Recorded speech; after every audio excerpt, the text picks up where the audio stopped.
risco maior para câncer de mama. Não só câncer de mama, como fígado também. Né? Não tem jeito. Outros tipos de câncer, né? Como esôfago, estômago. Não dá certo. Vamos falar um pouquinho sobre menopausa, os hormônios que, de repente, estariam estimulando o aparecimento de um câncer e a necessidade de reposição hormonal.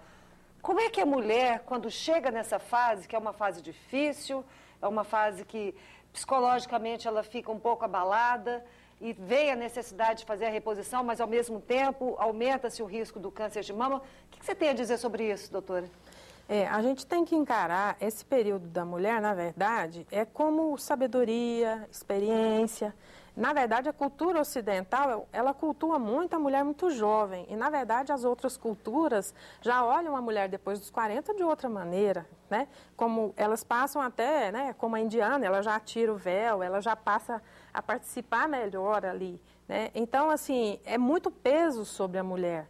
E isso faz com que ela queira, às vezes, se parecer mais jovem e acaba exigindo dela o uso de algumas substâncias. Neste caso, o uso do hormônio. Ele é adequado, ele é indicado para muitas mulheres. Em termos de estatística, a gente pode dizer que mais ou menos umas 13% das mulheres têm muitos sintomas, precisam dessa reposição hormonal, mas não são todas que precisam.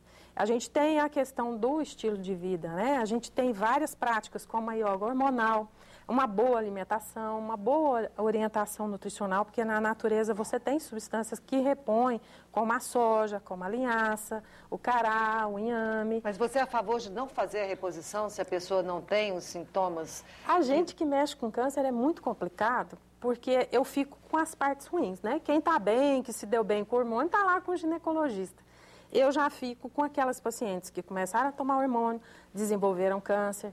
E a maioria das minhas pacientes tem um histórico familiar de que tiveram mãe, irmã com câncer de mama. Então, quando você joga na tabela de risco, é tão alto o risco para câncer de mama nela que, na verdade, ela tem que fazer uma quimioprevenção e não usar o hormônio.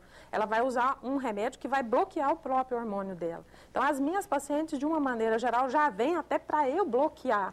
E não para eu indicar, às vezes, uma reposição hormonal. Para você bloquear o quê? Como é que é essa história? Essa questão hormonal. Por exemplo, existem tabelas de risco para câncer de mama, por exemplo, o risco de Gale.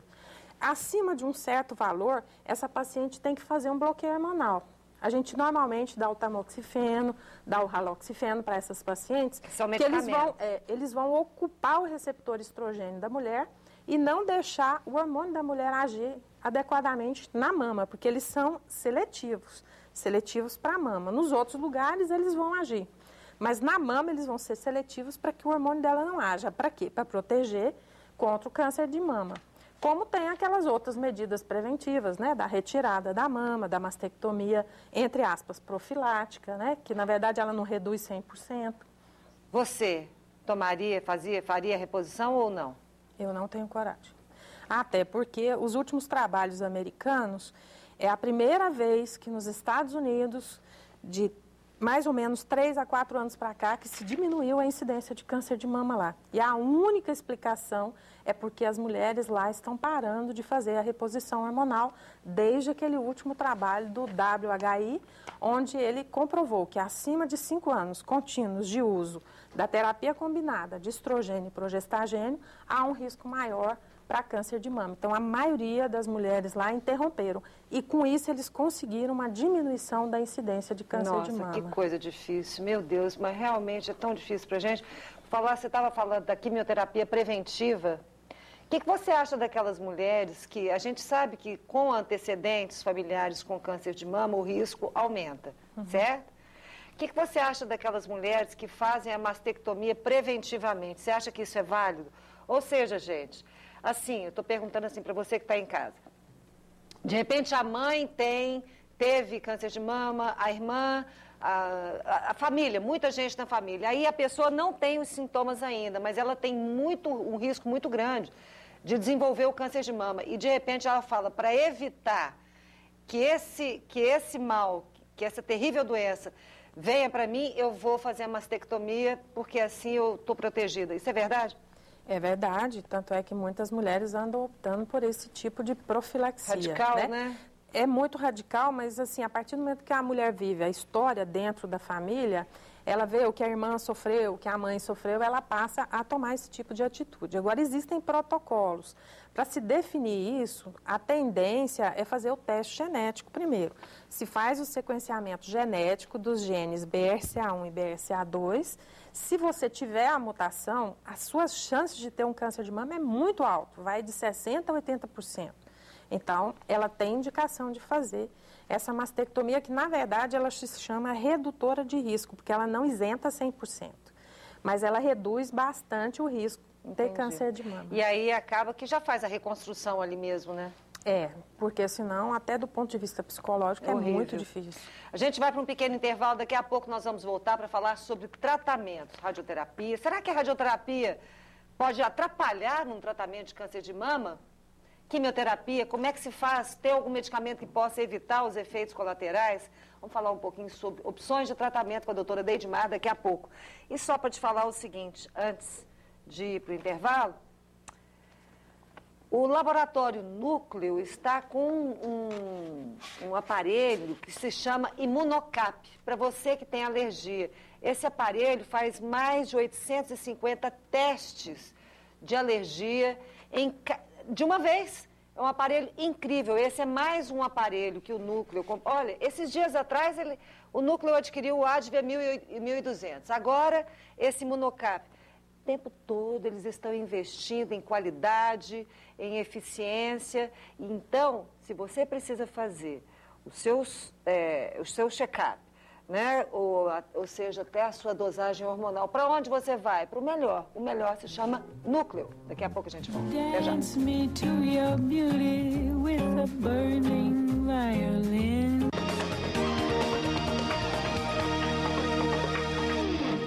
O Laboratório Núcleo é mais do que um centro avançado de medicina laboratorial. Núcleo é um conceito máximo em qualidade. Especializado em dosagens hormonais, possui 23 anos de comprovada experiência e alta tecnologia, garantindo rapidez e confiabilidade. Núcleo faz a diferença. 12 filiais, coleta domiciliar e resultados via internet. Tudo para seu conforto e bem-estar. Laboratório Núcleo, cuidando de você. 3223-5000.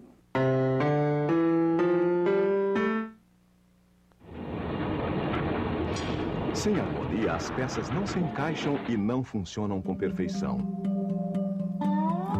Um belo sorriso com dentes saudáveis e bonitos não tem preço.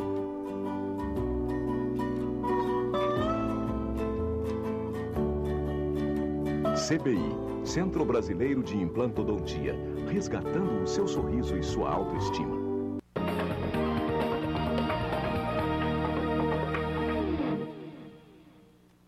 Me through the panic till I'm gathered safely. Estamos falando sobre câncer de mama. Nossa convidada é a mastologista Deidmar Abreu e vamos entrar agora nas opções de tratamento. Você falou do tamoxifeno. Essa é uma droga que tem dado certo para câncer de mama, né, doutor? E não é uma droga antiga, ela tem o quê? 5, 6 anos de uso? Ela tem mais tempo. Mas resolve? Ajuda? Ela ajuda bastante, né? E é um medicamento barato, né? Apesar de que tem outros a nível hormonal de bloqueio que são até um pouco mais eficientes, mas esses outros que são os inibidores de aromatase, eles só são indicados para mulher na pós-menopausa. Então, na pré-menopausa, que são essas meninas que vão ter esses 22, 23 anos com câncer de mama, receptor estrogênio positivo, então elas vão ter que usar esse tamoxifeno 5 anos, apesar de que ele tem muitos efeitos colaterais, ele não é santo, né? Tem, né? Ele pode dar hepatite medicamentosa, ele pode dar câncer de endométrio, catarata, trombose. Senhora, meu Deus do céu. Como todo medicamento. E né? por que um medicamento que é bom para uma pode não ser bom para outra? A gente tem no nosso código genético, né? Quem viu genética sabe que cada coisinha do nosso código genético, lá com aquelas letrinhas, né, de adenina, guanina, citosina, timina, lá na construção da gente, daquelas bases nitrogenadas, muitas vezes a gente tem só uma simples troca naquela base. Em vez de ter uma adenina, eu tenho uma guanina, que a gente chama de, que é um polimorfismo único de um nucleotídeo. Isso faz com que, por exemplo, com o tamoxifeno, a pessoa que tem uma alteração no citocromo do fígado, por exemplo, que tem um polimorfismo nesse local, Para outras o remédio funciona, para ela não funciona. Se ela tiver esse polimorfismo, esse tamoxifeno e água para ela é a mesma coisa. Nossa. Ele não vai conseguir agir, porque ele não é uma droga ativa. Você toma, ele tem que ir para o fígado e vai se tornar um endoxifeno, Entendi. Que é a droga ativa. Então você precisa metabolizá-lo no fígado. E se você tem esse pequeno inversão, você não consegue metabolizar a droga para você e nada é a mesma coisa. Mas então você tem que trabalhar na base de tentativas e acertos ou não? Hoje já existem testes, né, já tem alguns laboratórios, isso que a gente chama de farmacogenômica. É você, através do estudo genético, indicar o medicamento correto para aquela pessoa. Então você faz o teste genético, que é desse citocromo, e se você tiver esse polimorfismo, você já sabe que aquela pessoa vai responder ruim ao medicamento. Então, a tendência no futuro vai ser você conhecer a pessoa, o código genético dela e falar o seguinte: não adianta você usar esse medicamento que naquela pessoa não vai agir. Ou aquele medicamento é apropriado para aquela pessoa que tem aquela determinada constituição genética. Entendi. Por isso que muitos remédios são muito bons para determinadas pessoas e outros não são para outras. Não são. Tem tantos efeitos colaterais. Eu tenho uma paciente que tinha um câncer de mama de 1 centímetro, ela começou a tomar o tamoxifeno e fez um derrame cerebral, né? Então, quer dizer, porque ele aumenta o risco de tromboembolismo, né? Então, é uma característica individual. Ai, que coisa difícil. Nossa. Radioterapia, ajuda ou atrapalha? Ajuda. A radioterapia, como a cirurgia, ela é para controle local da doença. Ela não vai curar ninguém, mas ela vai controlar a doença localmente, como a cirurgia na maioria das vezes. Porque hoje quem realmente vai curar é o tratamento sistêmico, que a gente chama, né? Que é a quimioterapia, que é a própria, entre aspas, hormonioterapia, né? Que na verdade não é hormonioterapia, é um anti-hormônio, né? É anti-hormônio. É, para poder frear a ação dos hormônios, né? E para frear os efeitos colaterais da quimioterapia? Cada vez mais existem mais medicamentos, mais suporte clínico e mais pessoas que se dedicam basicamente a isso, né? Antigamente a gente operava, fazia a quimioterapia, cuidava de todos os efeitos colaterais. Hoje não, a gente faz a parte cirúrgica, tem um colega oncologista clínico que cuida dessa parte da quimio, dos seus efeitos colaterais, tem um radioterapeuta que vai indicar dose, tratamento, vai cuidar dos efeitos colaterais da rádio. Então, hoje é uma equipe multidisciplinar. Não é um que cuida do paciente, são várias pessoas, como vai ter o nutricionista, vai ter o fisioterapeuta, a psicóloga, vão estar todos trabalhando com essa paciente para realmente ela ir bem. Doutora, é possível, depois de um tratamento, o câncer voltar ainda mais forte? Essa palavra voltar é uma coisa assim um pouco complicada. Ele pode voltar na mama e ser ainda curável. Ele pode voltar, por exemplo, ter uma recaída no osso, por exemplo, que seria uma metástase. Aí eu já não poderia falar em cura, mas muitas vezes eu posso prolongar a sobrevida dessa pessoa até 10 anos, 15 anos. Né? Então, eu teria um controle da doença. Eu não falaria em cura, mas cada vez mais a tendência do câncer é tratá-lo como uma hipertensão, como uma diabetes, onde vai falhando o medicamento, você passa para outro medicamento, passa para outro, e a gente vai ter essas possibilidades terapêuticas, porque cada vez mais elas estão aumentando, né?